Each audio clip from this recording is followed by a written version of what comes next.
What's up, everybody, and welcome to another episode of Team Chat Podcast, a weekly show where we talk about video games, the ones we love, the ones we hate, and everything in between. I'm one of your hosts, Jerrett Wilson, joined by Jerrett Mogan. What's up? If this is your first time listening, thanks for joining us. And I don't remember it anymore. I tried to do the new intro straight through. Here we go.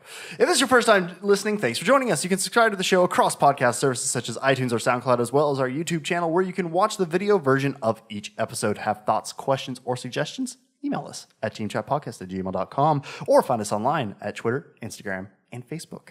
Finally, we are a completely listener-supported show, so if you're really enjoying and loving what we're creating, please check out our Patreon page where you can support the show, and in return, we'll give you cool perks like getting the episodes early before their general Tuesday release and access to our Team Chat Podcast Discord server. But if you don't want to do that, that's totally fine. We completely understand. Not everybody has monies to throw at everything that in the world that interests them and entertains them. So we'll continue to keep making the episodes for you each and every week, full of great gaming content. But if you want to check out more, it's patreon.com/teamchatpodcast. And of course, even if you don't have a couple of dollars to toss our way, one of the other ways you can help us out totally for free is review us on iTunes. That's one of the best ways that we can get snap that subscribe button. Yeah, or snap that subscribe button. Either or, it always helps us keep our show in people's minds and keeps us on all of those new and improved lists. So, reviews, iTunes, subscribe on YouTube. We got a new star rating, I did see. Oh, nice. Oh, and speaking of also with the YouTube, we did just hit the milestone of 50. I know, 50 subscribers. Okay. Now, I know that to some people Not out too there, shabby. not too shabby for us. Highest we've hit there. We are trying, though, as a goal, kind of an internal goal, to try to hit 100 as soon as we can, because 100 subscribers lets you have a little bit more leeway and customization to your YouTube, such as gives you a custom URL and some other things like that, which makes sharing and promoting much easier. So I know we aren't normally ones to ask, but if you're not subscribed to our YouTube, it'd be really cool if you In did. fact, we're not even asking. It's a demand. She's demanding. I'm asking nicely. Good cop, bad cop. Good cop, bad cop. I think I am the bad cop most of the time. It's pretty funny.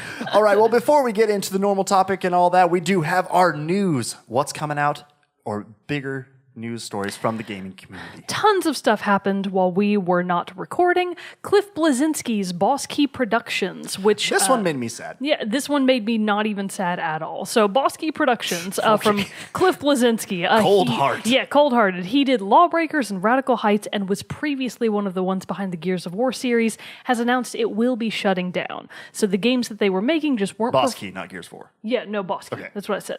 I know. Just clarify. Okay. So the games that they were making, Lawbreakers and Radical Heights, were not performing as well as they had hoped, and the company is closing as a result. My thoughts on this are kind of like, I mean, why wouldn't it close? Yeah, I mean, when they revealed, I played Lawbreakers. I played the beta for Lawbreakers. I really liked it. Like, it had a very fun feel. It was multiplayer only, so, you know, Overwatch did that, and Overwatch did fine. But I liked it. I enjoyed the aesthetic and the feel and the look of the game.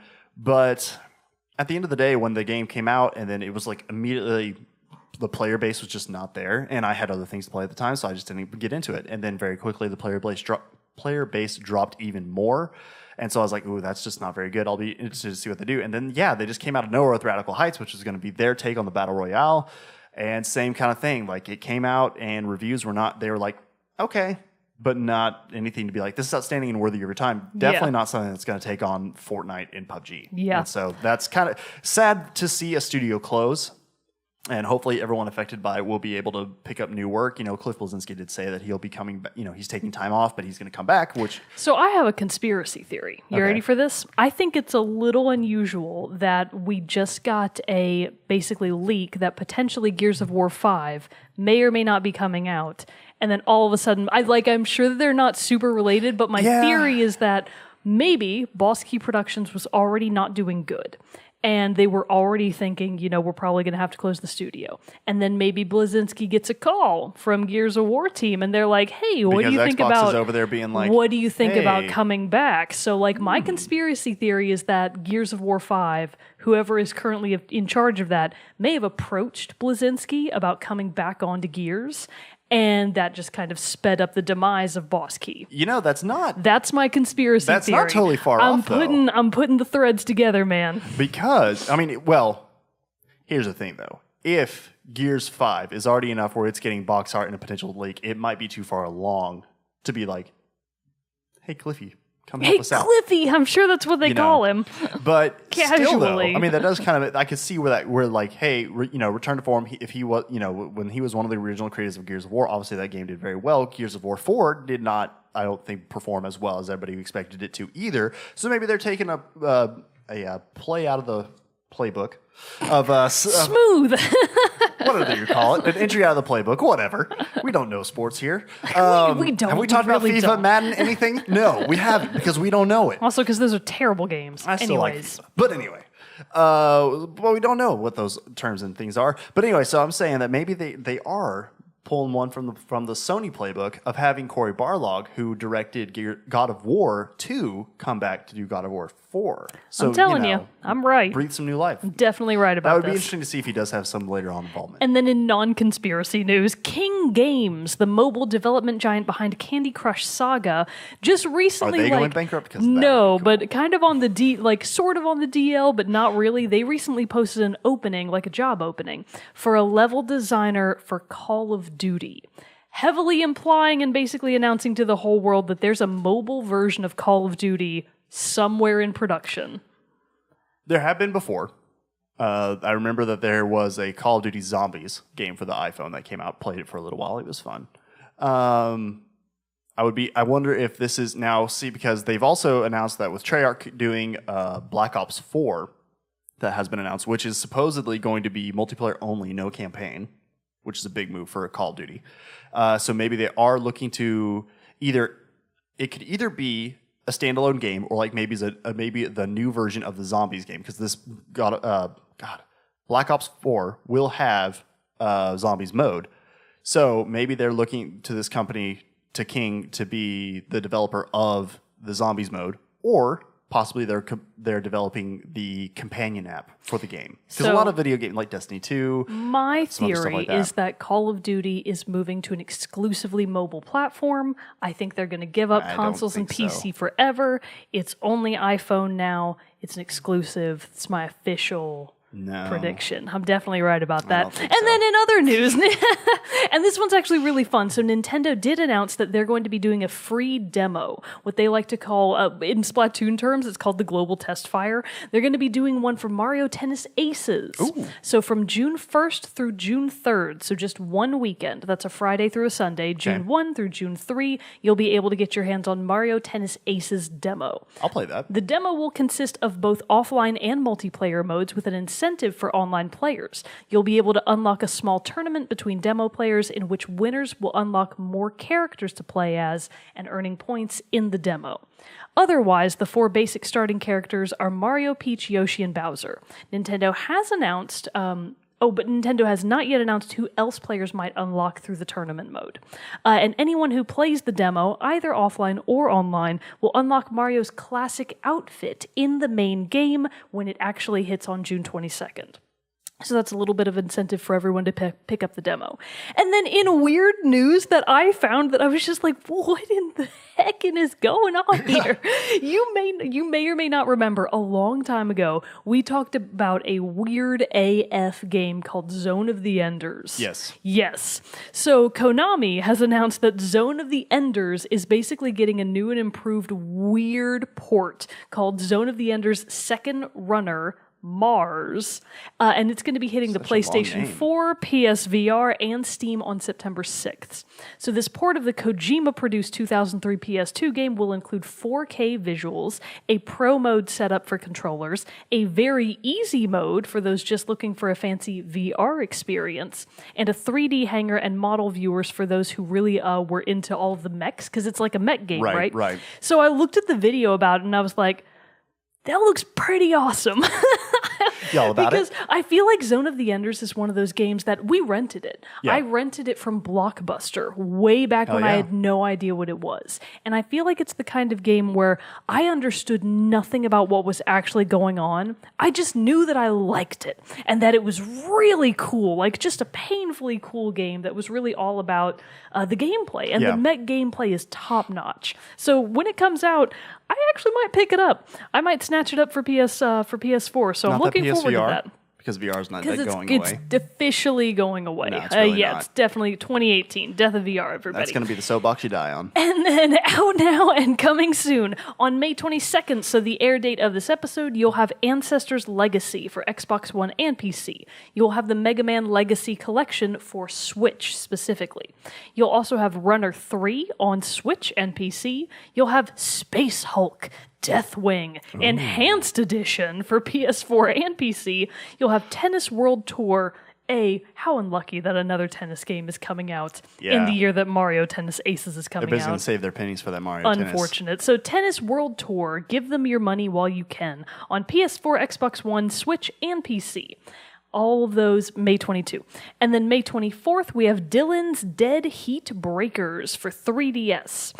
We also have on May 25th, two biggies. I'm looking forward to these. Dark Souls Remastered for PS4, Xbox One, and PC. And Switch. Switch is coming later. Yes, that's right. It got delayed. Switch got delayed. I couldn't remember if I'd imagined that or not. And then Detroit Become Human for PS4 on May 25th as well. I am very excited for that game. I want to play it. I don't think I'm going to buy it day of. Oh, yeah, no, probably not. But it does look like it's going to be pretty interesting. Yeah. And for fans of Heavy Rain and Beyond Two Souls and those types of gaming experiences, I'm sure it's probably going to fit the bill of what you're looking for. Yep, I think so too. Plus, it's got that one guy from Grey's Anatomy, I guess. Jesse Williams? Yeah. Yeah, he's hot. He's hot. And then the one other thing that we did want to touch on too, because Bethesda threw us through a bunch of loops. Oh, right. They threw us through a bunch of loops last week because we did our episode last week where we talked about all those games that came out in the Walmart Canada leak. And then Bethesda, we talked about it then, we're being kind of cheeky with saying, hey, is Rage 2 coming or is it not coming? And so and then after we recorded, later that day, they kept dropping more images, highly teasing that it was going to happen. And so I had to go back and make an update to the episode before we released it, saying really looks like it's going to happen. And then literally the day before the episode goes live, that they did release it. They did officially announce Rage 2 with a reveal trailer. And by that point, I had already sent the episode off for our early access, which is a benefit of our Patreon subscription. Check it out. Patreon.com/TeamChatPodcast. And so, at that point, it was gone to the wind. I had done what I could to stay on top of the news for that week. Couldn't do it. It moved too fast. But Rage 2 is officially coming, meaning that we were correct in at least one of our predictions on those games released at E3. What did I rate that one as? We rated it as 1. We were like, that's not going to happen. They're just messing with us. And then they started dropping all those others, and we were like, retroactively, we meant that was a 5. We that said is going 5. to happen. You That's all gonna heard happen. it. It definitely happened that way. So, yeah. You should go back to the old episode and very poorly just 5. Yeah, we should just re-record over ourselves and be like 5. You're just like, yeah, I really think it's going to be, and then I go 5 because I have the one access to that. We should do that. We should get Alexa's voice too. Man. Make it just as fake as can be. I think that'd be really fun. That'd be pretty good. Yeah. But so Rage 2 is coming, and it looks pretty badass. I didn't play the original Rage. This makes me want to go back and play the original Rage. It does not make me want to go back and play the original Rage. I want to play it now because Rage 2 is going to be open world, which I'm a big fan of those kind of games. And it also looks like a strong mix of Doom and Borderlands. Okay, but here's the thing, though. So if you're really interested in Rage 2, just play Rage 2. I know. Your backlog is already I know, but I get excited you. and I want to know about what these old games are like. You don't need to know. And perfect segue. Perfect segue. We wanted to talk about what older games are like. And now, so this is a thing. We've kind of been holding this one in our back pocket, keeping it ready for whenever we wanted to spring it on you. This is going to be the first episode of a long series. Yeah, potentially really long. We're and not probably sure not how chronologically. No. We're not going to stay on this for a couple weeks. We got some other stuff cooking that we're going to present to you. Plus, we're almost to E3, which we got a lot of E3 stuff that we're going to be wanting to do too, with predictions, coverage, what have you. So, hold on to your butts for all that. But a few months ago, Game Informer released their 300th issue, and in that issue, they released their top 300 games. And that is what we're going to do today now. No, just kidding. We do not have 300 games that I think we could even rank. I don't even think I've played 300 games. Yeah, no, I don't think I have either. Because obviously Game Informer has a massive, or not a massive, but they have a large pool of people who work for them, freelancers, whatever, who can contribute to all this. So we're going to take it easy, and we're going to start with their 100 to 50 for today. And really, just because that's a massive list and we don't have time to go in nitty gritty on all these, plus we haven't played all of these games that they have listed in there, we wanted to just talk about the ones that we have played, and if we feel that they are fitting of their rating that Game Informer gave them. Now, all of this is because while we're doing this and going through all these things, Mogan and I have committed to actually putting pen to paper and writing out, or thumb to digital screen. I was about to say, who uses pens anymore, Jerrett? I do. For all these, I prepare all my notes on pen and paper. And make our official, for each of us, our own top 10 favorite games list. Like we're locking it in. Locking it in. We've talked about our first three. Obviously, in like the first episode of the show, we talked about what our top 3 favorite games are, which back then for me were The Last of Us, Dark Forces, and Civilization. I know that's changed now because Horizon's thrown in there now. Right. And then who knows? I'm still working through God of War. It could get thrown in there too. And then yours were Legend. I don't remember them all now. Wind Waker. Legend of Zelda Wind Waker. Or Okami. I think I put Wind Waker at number 1, and maybe Okami at number 3. And then Legend of Dragoon? Legend of Dragoon was in there. It had to have been in there. In episode 1? Yeah. Maybe obviously, maybe that was number 2. Obviously, that was episode 1. We're sitting now at episode 119. Yeah, so it's been a long time, and we've played a ton of new games since then. A lot of new stuff's come out. I've also, due to the NES classics and some other things like that, you can play these older games too, which, a lot of those, as I've said before, I missed out on some of the older, like, mid-90s, like really, the games that came out in the 90s I really didn't get a hold of. Well, buddy, you're in luck because we're talking about a bunch of them. So we're going today. to go through a bunch of them. So obviously, huge props to Game Informer for putting together this list of 300 games best 300 games of all time.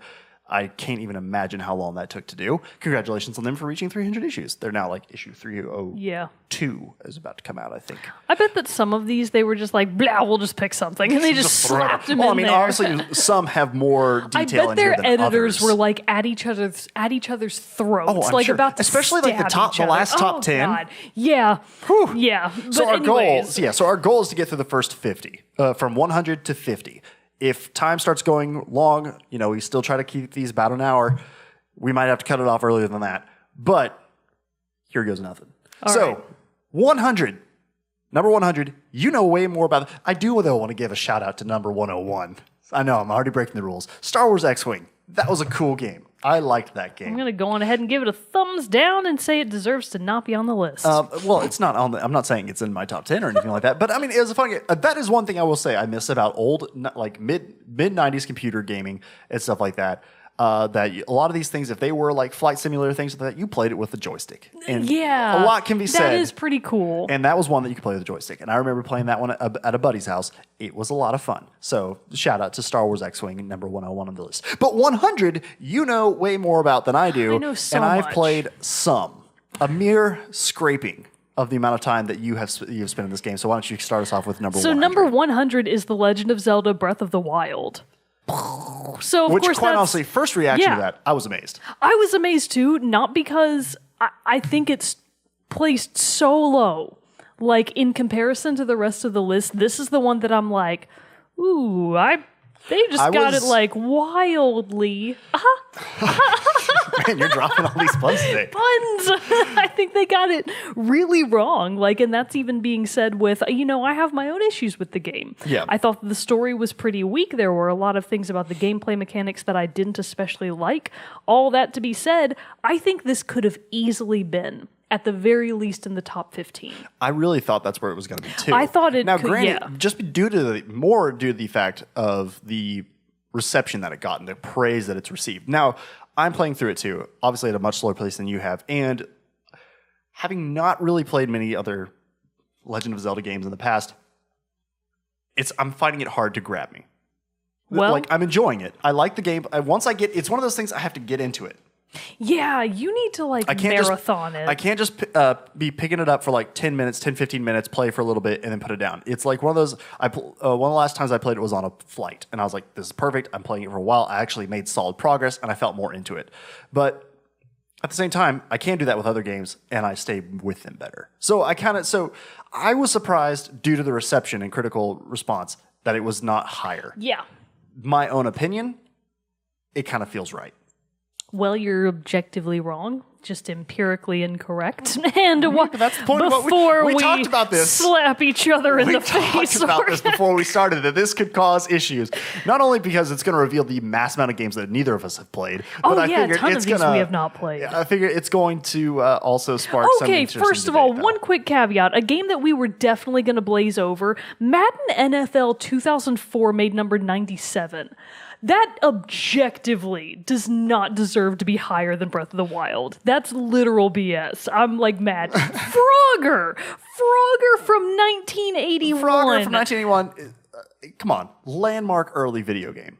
Arcade game. Great time. It's number, who doesn't like Frogger? That's number 295 at best. I'm mad now. Okay, So this one's anyways. interesting to me too. 99, Mass Effect 3. Now, neither of us have played the Mass Effect series. The one that got closest was Zach, Yeah. and even he kind of gave up. So it's unfortunate that we haven't played Mass Effect. I do know that 3 is one of the best received of all Yeah. of the series. I believe 2 is 2 is the generally one that regarded people, as everyone's like the like, fans, this is it. everybody loves 2 the 3 most. got a lot of, which so I'm assuming that 2 will be later on Yeah, in the it list. probably will be. But 3 was the one that I had like the really big controversial ending And then stuff like coming that. in at number 98, another one that I genuinely think profoundly deserves to be way higher up is Super Mario Galaxy 2. Mm-hmm. I actually think that Galaxy 1, the first Super Mario Galaxy, I may have enjoyed better, but all in all, I think both of those games are just phenomenal experiences, like blow your mind games. I think they deserve to be at least both of them 50 and above. So a little pissed about that one too.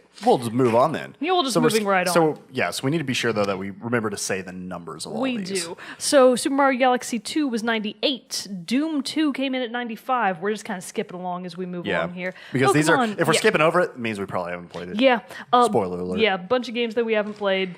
Diablo Oh, here we go. 3. Diablo 3, number 91. So I personally have not put that much time into Diablo 3. Most of what I've played of it was just with friends who owned it, but I know that it's a pretty badass game. So I played through the game, and I started the.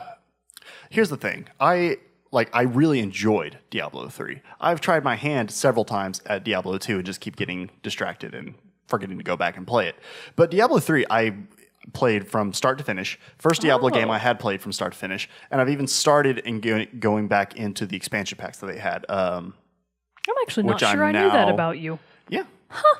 The more you know. The more you know. See, this is going to be a learning This is experience really for all of opening us. doors for us. But I really enjoyed Diablo 3 because even I know it took a slightly different tonal change than what fans were expecting it to. But I, for one, I played as the barbarian, and I really enjoyed the combat.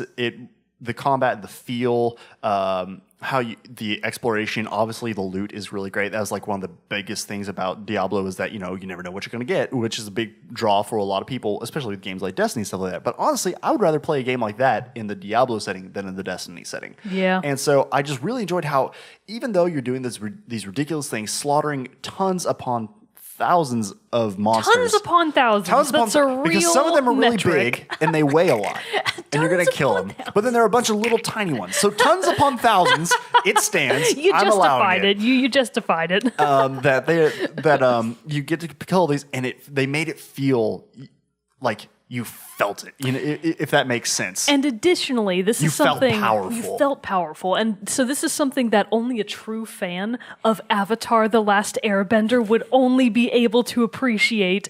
The first time I saw somebody play Diablo 3, I believe it was actually Glenda, old friend of the show and personal bestest Shout out, pal check her out of on mine. episode 70. Yeah, long time for Breath of the Wild. In of fact, the Wild. how dare you, Game Informer? Okay, but I believe it's the female paladin in Diablo 3. Her character is voiced by the voice of Azula from Avatar: The well, Last there you go. Airbender, like the evil sister of Prince Zuko. So like me and her were just kind of sitting there, and we were like hearing the female paladin like make regular in-game sounds, and we were like, Is that Azula? Like, we recognized her. Right. We were, like, so proud of ourselves. So, Diablo 3, everybody. So Coming in at number 91. As far as its ranking, makes sense. It's like it was Yeah. a good game. Obviously a great iteration to the series. Now this has got me thinking though, seeing it. I just saw, in fact, today on Facebook, GameStop posted it, that it is 6 years since that game came out. I would be now. Obviously, the gap of time in between Diablo 2 and Diablo 3 was huge. But Blizzard's sitting on all that Overwatch money. Blizzard's sitting on all that World of Warcraft money. The thing is, though... They're sitting all that Heroes of the Storm money. The thing is, though, they're also having to maintain Heroes of the Storm Overwatch. I don't know. I don't think... You don't think we could see another Diablo coming soon? I think we could eventually. I don't think it's coming soon. I'm going to say... Is this your turn for conspiracy? Ooh, say December 25th, 2018 No, because at BlizzCon's exactly coming out midnight. this year. I don't know. I think it's not going to happen. It's going to be too soon this year. I'm going to say BlizzCon next year, they announce Diablo 3. Okay. Diablo 4. Diablo 4. Diablo 3 again. They could just pull Remastered. Skyrim on it, yeah. And then a couple of games that we don't really play that much, followed by number 88, Kingdom Hearts 2. I know that you have no exposure to the Kingdom Hearts I have series. no exposure nor interest. That's This is okay. one of the game series that I literally look at and say, no thank you. And that's perfectly fine because it takes a special kind of person to love Kingdom Hearts. I am not that person. And I'm one of those people. So honestly, I'm still a little surprised though that Kingdom Hearts 2 in particular managed to make number 88. It has a notoriously painful starting sequence. Like starting Kingdom Hearts 2, coming off of Kingdom Hearts 1, you're just like, wow. This kind of blows. Like eventually you get used to it and you're like, oh yeah, the starting sequence again. Here I am, it's Roxas. So it's like, it grows on you. But I'm a little surprised that Kingdom Hearts 2 made it into the top 100. That did kind of surprise me. I think it probably deserved to be a little further down. So you're getting hyped for that Kingdom Hearts 3? Oh yeah, I'm definitely going to play it, 100%. I'm just gonna... But in my defense, I missed at least 5 to 10. It's hard to keep track. Other Kingdom Hearts related games that have come out in the interim for a bunch of random AF consoles. It's see. like, sure, whatever. Why not? Whatever, Square, do what you want. A game that I know there are millions of, probably I'm not wrong about that, millions of fans, Earthbound, came in at number 87. Not played Earthbound, but Ness has destroyed me countless times in Smash Brothers. And he will continue to do so. Will continue to do so. Earthbound is a cult classic. I am a little surprised that it wasn't higher up. 1994 SNES game Earthbound, number 87. Followed by a couple that we don't really care about. Yeah, don't know. I mean, I'm honestly surprised Rock Band 2. This is one that kind of... I mean, I know they were a huge thing, but like... I don't know. That doesn't strike me as one that would be a top 100. Yeah, I'm kind of. It's like I'm not sure you even deserved. Like that gatekeeper sense of like, do you even go here, Do you bro? count? Do you count? even game? I mean, the Guitar Hero. I mean, good God! Remember when Guitar Hero came out and all the people like I was not one of them, but all the people who just like would just go crazy trying to master all the songs and like I see the videos of people who do and have mastered Guitar Hero, and I'm just amazed. Shock Also, and awe. it's like, why? But yeah. Well, blazing over that, number 84, Elder Scrolls 3 Morrowind. Our good buddy Zach would be able to tell us more about that if he were And our good here. buddy Dylan Biles. And then this next page is full of games that I know and love, and Jarrett does not. So Yeah, so hit on them. So number 83, Shadow of the Colossus. I'm a little neutral about this one. Shadow of the Colossus is obviously an iconic game in really all of gaming. I'm not actually sure if I would have placed it quite this high. I think I would have put it maybe down in like the 100 to 200 range. Okay. We also have number 82, a game that I personally have not played this iteration of it, but that I love the series, Animal Crossing. The original Animal Crossing for GameCube, number 82. Followed by a game that objectively, potentially even deserves to be number 1, 79, Journey. Now, you're skipping over number 80 here. Oh, actually, yeah. So number 80, Final Fantasy VII. I actually misread the numerals. I know, they're kind of tiny. Yeah, and tiny. the picture, why wouldn't they have used, okay, that's stupid. Why wouldn't they have, this is stupid. So Game Informer editorial staff, we have issues. Quick complaint, the picture that they used here for Final Fantasy VII, it's just of like a rando boss battle, and you really can't, you would have to zoom in so close to be able to use see. a picture of Cloud? Yeah, why wouldn't they have used Cloud or Sephiroth? Like, that's so stupid. Okay, anyways, number 80, Final Fantasy VII. Well, when do you think Neutral. we'll see? When do you think we'll see the remake? Oh, I'd say 2019. You think so? I think that's a realistic time frame. Right. I think it's coming 2019. So, Final Fantasy VII, super iconic game of JRPGs, potentially the most well-known JRPG possibly Series. of all time. Yeah. It probably does deserve to be higher up for that reason. And then Journey, coming in at number 79. But granted, we haven't totally gone over this. There could be Final Fantasy games higher up. Although I'm sure I would that be there surprised if... Final Fantasy VI is definitely going to be on there as being higher than 7. Really? Because the people who love Final Fantasy, all of them say 6 is one of the best ones of all time. Well, there we go. There are many that say it is the best See, one. in my head, I thought it was 7 that was the best of all time. That's what the casual basic bitch might say. I'm just kidding. I see. Yeah, but so Journey coming in at number 79 here. I'm a little salty about this. It again. You think it should have been way higher? This is one of those that I easily would have placed 20 to 1. So like in the 1 to 20 range, I would have put Journey a lot higher than this. So this is one that I continue to kick myself that I haven't played, and in fact, because I have it on. I have the game. It's just, as you said earlier, alluded to earlier, it's sitting in my backlog. But this is one that it's killing me. Sometimes I kind of secretly wish that maybe you would get really injured just for like a couple of months.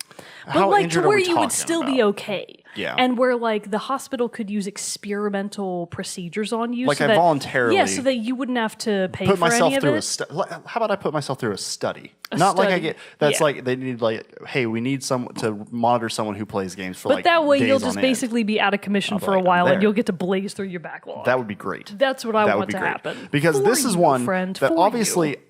you hear so much about the soundtrack and how great it is. Austin Wintory did a fantastic job. It's one that I have tried so hard to not listen to any of the music really because I want to experience it with the game. Unfortunately, I've cracked and I've listened to a couple Good. tracks. You and should. It's the greatest they're soundtrack fucking of all outstanding. time. Yeah, of course So- they are. They make you cry just listening to them. So touching on 78, Borderlands 2, I've played the first few hours of Borderlands 2. Really enjoyed it. I really enjoyed Borderlands. Borderlands was one of those games that's like I was playing it. And I'd had a couple friends recommend it to me, and it was one of those that like kind of feeling how Breath of the Wild might be for me, where it was like it was kind of hard to get into. I was enjoying it, having fun, but not necessarily loving it yet. But then like halfway through, it like kicked into high gear for me. I wound up beating the game. End credits played. The song that they played during the end credits, No Heaven. Check it out. Fantastic song. Really just fit really well with the game and what all had gone together. And I wound up really loving Borderlands. Borderlands 2, what I've played, lived up. And so I think it's fitting that it's at 78, though. I'd be interested to see as we go through this list more if Borderlands sits higher. So number 77, I almost blazed over it because I didn't initially realize what it was because I didn't know the title of this game, and I never have. It's Arkanoid. Okay, so I have played this game. So you've but definitely played this game. Though as probably Arkanoid. I've No. probably played it as a copy. Yeah, probably as like a bootleg or something. Yeah. So Arkanoid, for those of you that don't know what this game is actually titled, you've probably still played it. It's the game where you have a small platform that you control at the bottom of the screen, and there's a ball on top of the platform. And when you hit space or go or whatever your go button is, the ball goes off and it starts chipping down bricks. And you have to hit some of them like multiple bricks that are times to above break it, it. and you have to be able to Yeah. break through all of the bricks to finish the level, and the ball's ping-ponging around.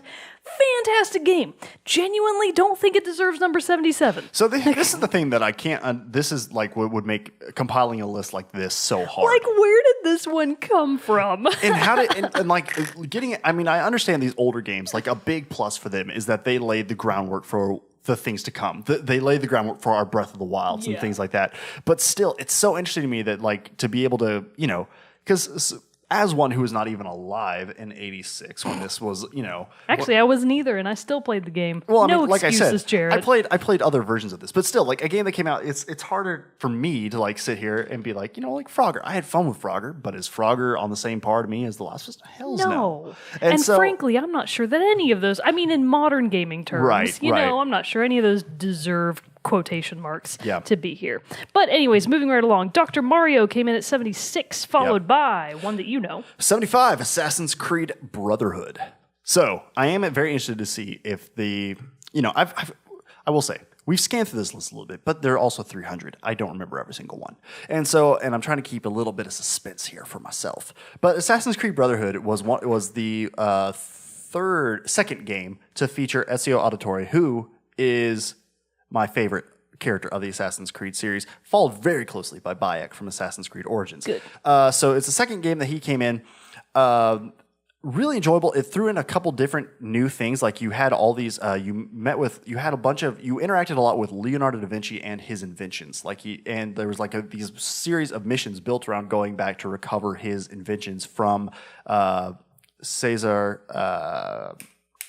Chavez? Borgia. That's what I said. Nope, not the same. Yep, nope, same thing. So you had to go and infiltrate and do all these things, and it added in some different things from, Assassin's Creed 2 added and built a whole lot upon Assassin's Creed. Assassin's Creed Brotherhood did a little bit more. Assassin's Creed 2 is still the better game, but I'm very interested though to I'm very interested to see where the rest of the Ezio line especially falls. I would be very surprised if Revelations came in higher. But I would expect Assassin's Creed 2 is much higher on this list. Right on. So number 69. Oh, we skipped a few because they're kind of titles that we don't know a ton about. Right. Number 69, Super Mario 64. So the original for the N64 in 1996. Quick aside. You do got to give a shout out to the multiplayer of GoldenEye.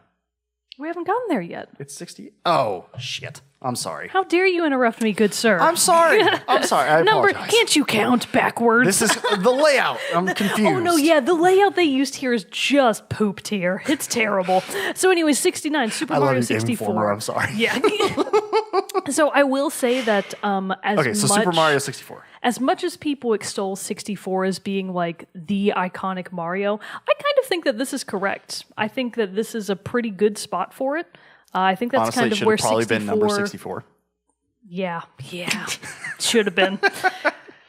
I love Super Mario 64. This is the game when Sam and I bought a N64 from a friend of hers, as soon as we got it, she sat down and just 100%. Oh, I'm sure she adores this loves game. Super Mario 64. I love Super Mario 64. I can't tell you how many times I tried racing the penguins and doing the Princess Peach slide and all the other things like that to get through it. And fighting King Bob-omb, all those fun stuff. Bob-omb. It's a Bob-omb. Bob-omb? I always say Bob-omb, but I know that other people say Bob-omb. Bob-omb. I really like to do Bob. Bob-omb. Yeah, Bob-omb. Got it.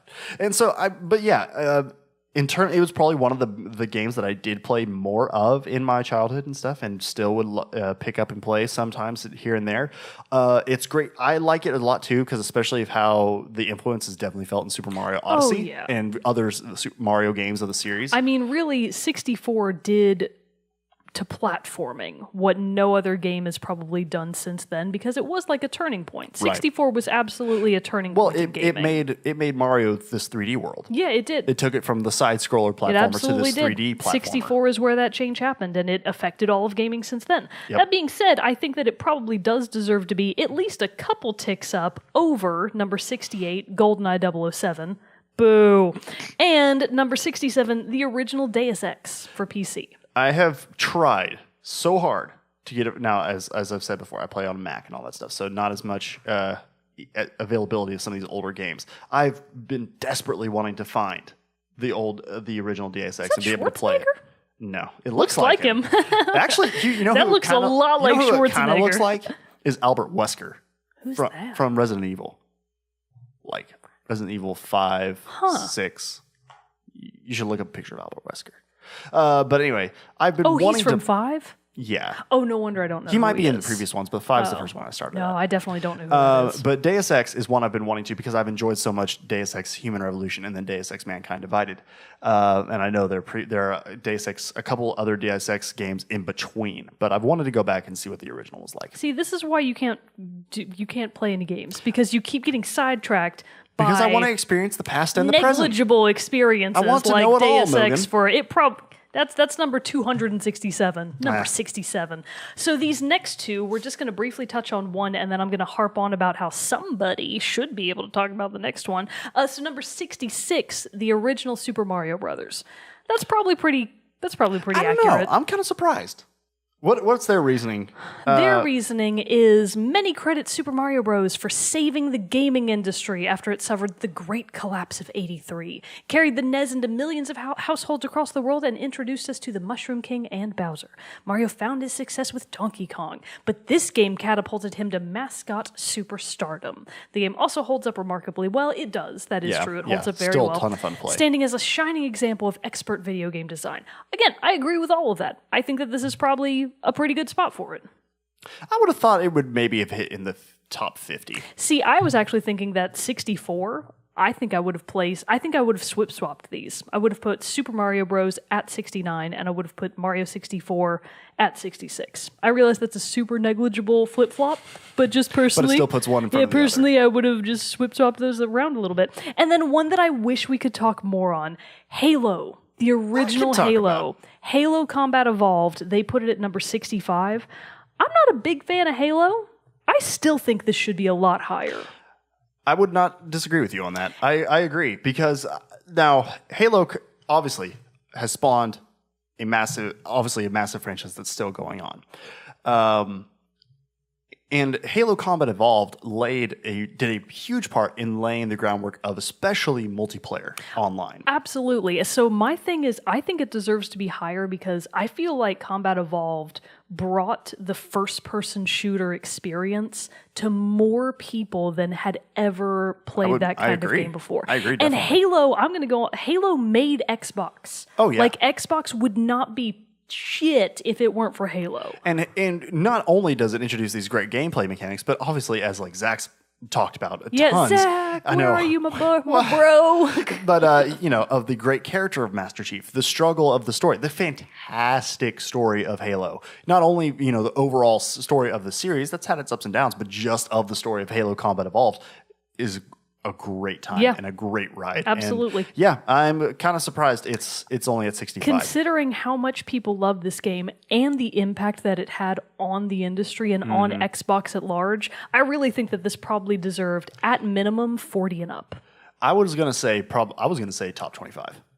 You know what I'm changing? I'm going to say 30 and up. I'm going to say 1 to 30. That's where I would have put it. I think if it had squeaked in at number 30, I would have been like, okay, that's all right. Yeah. We're going to skip that one because I don't know what that is.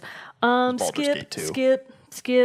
Oh, Sonic. So Sonic the Hedgehog 2 clocked in at number 61. I couldn't read for a second there. I don't really have any thoughts on that. Yeah, I don't either. I played Sonic. Sonic's fun. Definitely didn't stick in my head of the pantheon of characters and games that I have played. So, I mean, I'm kind of All right, so this is where I'm going to start to get mad. Okay, so all right, let's get ready. Real quick, number 59 was the original Resident Evil, and I think that's probably, in terms of horror games, that's probably about right. Again, kicked off a great series. It kicked off a killer franchise for the time and for what it did with what it had to work with. It did a phenomenal job. But moving right along to number 58, this is where I'm getting mad. Okay. They put the original Legend of Zelda, the NES, the 1987 Legend of Zelda, at number 58. Objectively speaking, it's just Breath of the Wild should have occupied this spot if anything else. This is horse apples. Okay, so why? Because it's a better game. Obviously it's a better game. So the original Legend of Zelda, it did launch the series, and I recognize that is pretty great. But so did a bunch of these other games that we've already talked about, and they probably shouldn't have been as high up as they were either. The gaming mechanics were obviously extremely sparse. The game is notoriously opaque. Like, you gone? I've tried to play it. Oh God, it's borderline impossible. I keep going. I've gotten to. Yeah, no, it's. I get what you're saying. It's incredibly hard. It had no story. They just had so little to work with, and I agree, it's the start of the series. It's a phenomenal piece of historic gaming. It's a phenomenal piece in the history of the gaming lexicon. I just don't think it deserves to be number 58. I think that's Where crazy. would you put it? You would switch it with Breath of the Wild, put it like 100, or I'd put it probably between 100 and 150. Okay. Yeah. Similar along those lines, Metroid clocked in at number 57. Now, we might find out later that Metroid Prime is farther up that list. If it isn't, if we don't come across Prime between 57 and 1, I'm gonna Don't burn my copy. Game Informer is in for a heckin' concern. I'm going to take a lot of rage to their offices, so get ready. You are in for a nasty talking to, Game Informer. Mortal Kombat 2 clocked in at number 56. Cool, fun game. Sure. Love it. Whatever. Okay.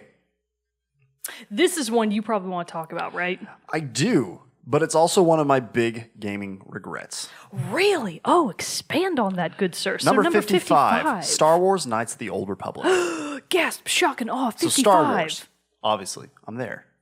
I have started this game no more than probably 6 times. Don't say it, Jerrett. Don't say it. I have not finished the game. Oh, Jer Binks, your classic Star Wars name for when you F up. I know. This one, it's one of those things, like my good buddy Michael, he keeps telling me, like, he loves this one. It's probably one of his favorite games. And I don't know why I haven't honestly got into it, but this is what I mean. Like, it's one that I know I need to go back and finish. It's the reason why I haven't gone back to finish it has not from lack of enjoyment of the game. It's been having to restart so many times due to lost saves. I've had to like change computers, do some different things, and I keep losing the saves. So it's one of those things where it's you can only get so far, and then like repeating it to try, because I want to like follow the path that I started on. So it's not like I want to necessarily restart the same story over, restart with a different story, but maybe that would make it better. But because even though, well, really, I guess I would be changing my character and character selections, but the overall story of what I was doing wouldn't necessarily change that much. It's one that maybe, hopefully, I can go back and recover a save. I think I have my most recent save is like buried in a backup on a hard drive somewhere, and I need to figure out how to pull it out of there. But Knights of the Old Republic is one that like I am legitimately upset that I have not finished because of what I have played. So fun. And it's a great Star Wars RPG. Did I imagine that, or did Xbox already put Knights of the Old Republic on their... Knights of the Old Republic 2 is on. Okay. It might also be on their Xbox backwards compatibility. Yeah. I have Knights of the Old Republic 2 also in my Steam library. Because that would be really convenient. Like if that's one of the ones that they had either already or on deck to be ported, to be added to their backlog. Which would honestly... Backwards compatibility log. Honestly, at this point, I would be more prone to buy it for like for Xbox or whatever, and play it backwards compatible on my Xbox than to try to find my save on a computer and restart that way. Yeah, I think that's very valid. And if they haven't already done that, I'd be very surprised if they don't. While we move on to another game, I'm going to check. While we move on to a couple of others real quick, we're almost rounding out our 100 through 50. Dota 2 clocked in at number 54. Meh. I haven't really played Dota 2. Exactly. I know it's an insanely popular game, but we have nothing MMOs to say are about not that. It's an MMO, right? Yeah. Yeah. Massively. It's a MOBA. MOBA, thank you. Massively Online Battle Arena. Yeah. There we go. Those just aren't really my thing. Yeah, and they're not mine either. That's just a segment of gaming that we will never truly be able to enjoy. Sorry. Number 53. See, this is an example of one that I think should have been switched with Final Fantasy VII. They put Final Fantasy IV at number 53. A pretty solid leap up from 7. I would not agree with that. I don't think 4, I just disagree. Just flat out disagree. Now, they did put Batman Arkham Asylum at number 52. I know that this is one of the best and most reliable kind of comic book / movies to video gaming experiences. I have played Arkham Asylum. Yeah. It was fun. I enjoyed it. I found it, and this is just me, could be completely different for somebody else. I found it a little difficult to get into with like figuring out some of the combos and get something. I found myself very quickly and easily overrun and beaten. It got frustrating to me, very frustrating to me at times. Seemed like, and again, I could just be a dumb player. And like some things that felt to me should have been fairly intuitive, I was not. They didn't come across as that to me. But I mean, my having never played this game, I genuinely question its spot at number 52. Yeah, it would definitely. It definitely would not be a top 50 of all time. So here's the thing: no one that I have ever spoken to before ever about gaming would have been like, "Oh, so what are some of your favorite games?" You know what they never say? Batman: Arkham Asylum. No one I know would list that in even their top 20. Yeah. So I don't think that deserves to be number 52, and that's just a opinion I'm forming without having done any research. So. Now another one. That's my official stance, super mature stance on that. Another one that I really do wish we had good old Zack Attack to talk about, Grand Theft Auto 3 came in at number 51. And I would love to hear his thoughts on that. Yep. Have you played 3? I have not. I mean, 5 is the only one that I've played. See, I've heard him talk about it enough, though, that I feel like if he were here, I think he might say that that's pretty well, we did the spot on. We did the episode way back when that was best and worst game of a series. And he said he rated 3 as being the best. The best one, right? Yeah. 4 was in the middle, 5 was the worst. He said 5 was worse and 3 was the best. And I feel like, his fervent opinions on Halo can sometimes cloud his judgment, but I feel like when it comes to Grand Theft Auto, he's probably right. Yeah. I think that he's probably right about that. And I feel like that's probably a good spot for GTA 3. And then clocking in at number 50, we're just going to round out this list real quick with the game that won't die. Super Smash Bros. Melee came in at number 50.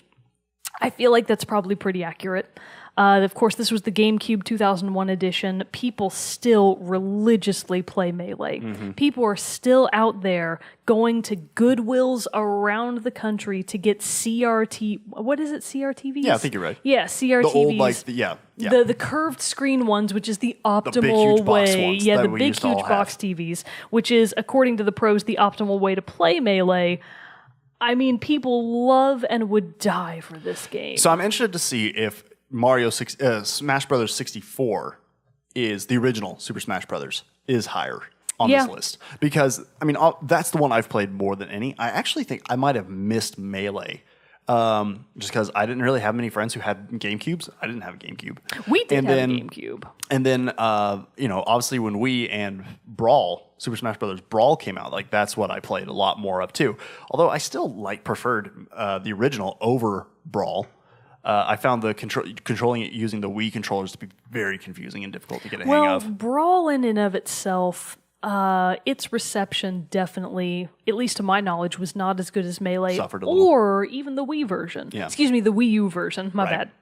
So Super Smash 4, I think, and Melee are kind of the two that people really adore. Well, that does not dampen my hype at all for the upcoming Super Smash Bros. For Switch. No, of course, 'cause it's going to be so amazing. excited. So it's excited. literally going to be the best. And then that rounds out our 100 through 50. So we'll be coming back at some point in the future, We won't drag it out too long. soonish, with our 49 through 1. Maybe we should have stopped at 51. Maybe. Whatever, we'll recap this It's all next good. time. But anyway, so yeah, we'll run through. We'll come back with that topic for a later date. But yeah, I am interested to see if some of these other games that we've talked about, where they do sit and if they are hitting. I know a couple of the ones that are coming up because like I said, we have skimmed through this list, but we have not studied it religiously. If Prime isn't on there ahead of Metroid, You riot. I'm gonna riot. All right. I'm gonna literally riot. But obviously, let us know if some of these games, and if you have access. Obviously, we didn't have time to read through all 50. But if you have seen these or have some games that you think or want to fight or agree with or disagree with, Use your words, Jerrett. I'll get it out there eventually. Agree or disagree with our thoughts on some of these games. Let us know. Obviously, send us an email, teamchatpockets@gmail.com. Let us know in the comments on Facebook, Twitter, Instagram, YouTube, all the places. All of them. Twitch, we're there too. Check us out. But anyway, so let us know. Let's get a discussion going. But wait for part 2 of this series, and then eventually we're probably gonna have to split up also depending our on creation of our top 10 list, because Yeah. we're gonna have to. We're absolutely gonna have to. We'll be able to probably get through 49 through 1 in another episode. Like that should be no issue. I would think. We'll have probably a little bit more discussion, more thoughts on some of these games than we did, because these will be some of the bigger, more masterpiece games that we have come to know and love. But when it comes down to us actually doing our top 10s, we're probably going to divide that into 2 episodes. I feel like I'm going to have to hire a teacher on the side to create a grading rubric for me so that I can have help with actually putting my own thoughts into coherent order. Yeah, because at some degree, and maybe that's what we should work on in between now and that A rubric? episode. That's not a bad idea. Because honestly, a lot of the reason why some of these games for me would be in my top 10 is more for their emotional impact, not necessarily because it laid the groundwork for this. And, No game that laid the groundwork is like even remotely in my top 10. Yeah, same for me. These are Frogger did not deserve to be in the 100. I'm mad about that too. so. We'll be getting to that episode as time goes on, but we're trying to give ourselves a little bit of time to put some real deep thought into it. I mean, honestly, we should have had this list established way long ago. But you can never have enough games. Is what I'm saying. And it's the thing is that we'll probably finish this list, solidify it. And then we're going to play a new game that we're like, oh my God, where does it fit? Horizon 2 is going to come out and you're going to be like, man, or The Last of Us 2, or Red Dead 2. Oh my God. They're all going to, you're in trouble, buddy. I'm in trouble. Because those are three games that I care 0% about. And those are all games that you love. Fan-fucking-tastic. Yeah. So I'm very curious. Well, finish it quick so that you can add it to your I don't want to finish it quick. You don't understand. You don't get me, Mom. You just don't even know. You just don't even know me. God. All right, anyways, rounding us out here at the end of the episode, we've got a soundtrack spotlight. So from a more recent game that I've played, this is from Rime. The track is Song of the Sea. It is the ending credits song. So I only vaguely remember the song itself because of how hard I was crying at the time. So Song of the Sea, composed by David Garcia Diaz from Rime. Nice. I was wondering how... Because I believe you said, if I remember correctly from your review of Rime, that the soundtrack it was fairly minimal. It was fairly minimal, but the ending theme was kind of the culmination of everything the soundtrack. Right. Like, it's kind of base tune, you know? Yeah. So this is really kind of just the culmination of everything the soundtrack was working towards, and it is pretty emotional once you have all of the pieces put together. I'm sure. Song of the Sea. Song of the Sea. Don't forget, we want to hear your thoughts on some of these games that we talked about today, so let us know what your thoughts on Game Informer's list of 100 to 50 are of the games that we talked about. I'm sure you can probably find this list online somewhere if you can't track down the physical copy of the magazine. But we look forward to doing part 2 of this episode and nailing down our top 10 favorite games of all time. But that is going to be for a while. But for now, that concludes this episode of Team Chat Podcast. Until next time, I'm one of your hosts, Jerrett Wilson, joined by Rachel Mogan. Adios. We'll see you all next time. Stick around for the song. Viento a viento va, durmiendo al sol, un guiño de